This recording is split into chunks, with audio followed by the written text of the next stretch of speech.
Сайн байцгаана уу? Актимелийн эмчийн зөвлөгөө номер 2. Гадаа хөдөлж ханаа томооны дархалд ихсэж байна. Үүнтэй холбоотой богинохон зөвлөгөө өгье. Нэгдүгээр бид ахлагаа дэмжиж сайн унтах ёстой.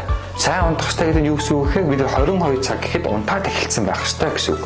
Учир нь 22 цагаас эхлээд бидний дахлагын эсүүдийн өсөлт төвшил эрчтэй явуулж байгаа учраас энэ үед нь унтаад эхэлсэн байх юм бол бидний дахлаг хамгийн сайн дэмжигддэг энэ чухал зүйл юм аа.